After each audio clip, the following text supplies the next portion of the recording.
അത് സ്വാഭാവികമായിട്ടും കഴിഞ്ഞ പ്രാവശ്യം നമ്മുടെ സഖാവ് അച്യുതാനന്ദൻ വ്യക്തിപരമായിട്ട് എങ്ങനെയാണ് കാണുന്നത്?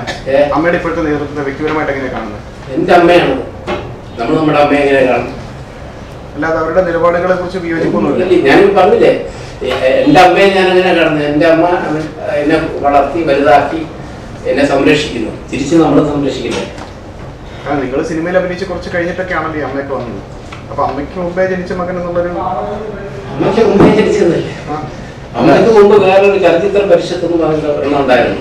നിങ്ങള് വളർത്തിയെഴുതാക്കിയെന്ന് പറഞ്ഞത് ഞാനും എനിക്ക് പിന്നാലെ വന്നവരെയൊക്കെ വളർത്തിക്കൊണ്ടുവരുന്നില്ല അമ്മ. സ്വന്തം അമ്മയെ അങ്ങനെ കൊച്ചാക്കരുത്. അതുപോലെ തന്നെ വ്യക്തിപരമായിട്ടുള്ള കാര്യമാണ്. അതാണ് എന്റെ അടുത്ത സബ്ജക്ട്. ഞാൻ അടുത്ത് ചെയ്യാൻ പോകുന്നത് മക്കളെ വളർത്തി എടുത്ത് കൊണ്ടുവന്നിട്ട് അവസാനം കുട്ടിക്കാലത്ത് അമ്മ പറയുന്ന അമ്മയെ കെട്ടിപ്പിടിച്ച് കിടന്നിട്ട് അമ്മ എന്റെയാണ്, നീ മാറിക്കിടയെന്ന് പറഞ്ഞ് വഴക്കുണ്ടാക്കുന്ന കുട്ടികൾ വലുതായി കഴിയുമ്പോ പറയുന്ന ഡയലോഗ് എന്താണ്? അമ്മ എന്റെ മാത്രമല്ല നിന്റെ കൂടെ. അല്ല, പുറത്ത് ഈ സിനിമാ ലോകത്തിന്റെ പുറത്ത് ഇത്തരത്തിലുള്ള വലിയ മാഫിയകളുടെയും ഗുണ്ടാ സംഘങ്ങളുടെയും ഒളിത്താവളമായിട്ട് അമ്മ മാറുന്നു എന്നുള്ള രീതിയിൽ ഒരിക്കലില്ല. അത്തരം ഒരു മോശം പ്രസ്താവനയിലേക്ക് നമ്മൾ അമ്മ എന്ന് പറയുന്ന സങ്കല്പത്തെ കൂടി ഇരുത്തുന്ന ആളാണ്. ഇല്ല, ഞാൻ അങ്ങനെയാണെങ്കിൽ ഞാനാണ് വലിയ ഗുണ്ടാണ്. ഇപ്പോൾ ഇവിടെ നമ്മുടെ സഹോദരൻ പറഞ്ഞില്ല, ഞാനൊരു പാവമാണ് വില്ലനാണോന്ന് ചോദിച്ചില്ല. ഒരിക്കലും അല്ല. അതൊക്കെ വെറുതെ ഈ പറഞ്ഞുണ്ടാക്കുന്ന ഓരോ കാര്യങ്ങളാണ്. അതായത് അമ്മ എന്നുള്ള സംഘടനയെ കുറിച്ചുള്ള ആരോപണങ്ങൾ മുഴുവൻ പറഞ്ഞുണ്ടാക്കിയതാണ്. തീർച്ചയായിട്ടും എന്റെ അഭിപ്രായത്തിൽ, എന്റെ അനുഭവം ഞാൻ പറയുന്നത്, എനിക്ക് എന്റെ അമ്മയില്ലാതെ ജീവിക്കാൻ പറ്റില്ല.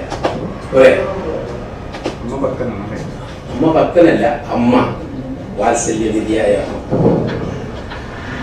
അമ്മയില്ലാത്തവർക്ക് അതൊരു നിലനിൽപ്പിന് വേണ്ടിയുള്ള പറച്ചിലാണോ? ഒരിക്കലല്ലേ. നീ എന്താ നിലനിൽപ്പ്? 10-58 വയസ്സ് കഴിഞ്ഞു, നീ എന്താ നിലനിൽപ്പ? അതൊരു ഭാഗ്യം. അതാ ഞാൻ നേരത്തെ പറഞ്ഞു, ഭാഗ്യം ദൈവം കൊടുക്കുന്നതല്ലേ. എന്നെ സംബന്ധിച്ചിടത്ത് നിലനിൽപ്പാൻ എന്റെ പൈസ മുടക്കരുത്. അതാ ഞാൻ പറഞ്ഞൊരു ആത്മഹത്യ ഒഴിവാക്കണമെന്ന്.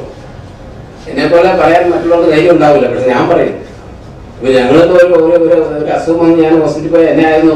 നടിമാരോടൊക്കെയുള്ള സമീപനത്തിൽ അമ്മ എന്ന് പറയുന്ന സംഘടന ആദ്യം സ്വീകരിച്ച സഹോദരന്മാരാണ്. അല്ല, അമ്മ എന്ന സംഘടന ആദ്യ ഘട്ടത്തിൽ ഈ ദിലീപിന്റെ കേസിന്റെ ആദ്യ ഘട്ടത്തിൽ ഈ നടിമാരോടൊക്കെ സ്വീകരിച്ച നിലപാട് എത്രത്തോളം ശരിയാണെന്ന് പറയട്ടെ. ആരെങ്കിലും ഞാൻ എന്തെങ്കിലും മോശമായിട്ട് ഇപ്പൊ ഞാനിപ്പോ എത്ര വർഷമായി ഒരു മനുഷ്യനെ ഇന്ന് വരെ അങ്ങനെയൊന്നും പറഞ്ഞിട്ടില്ല.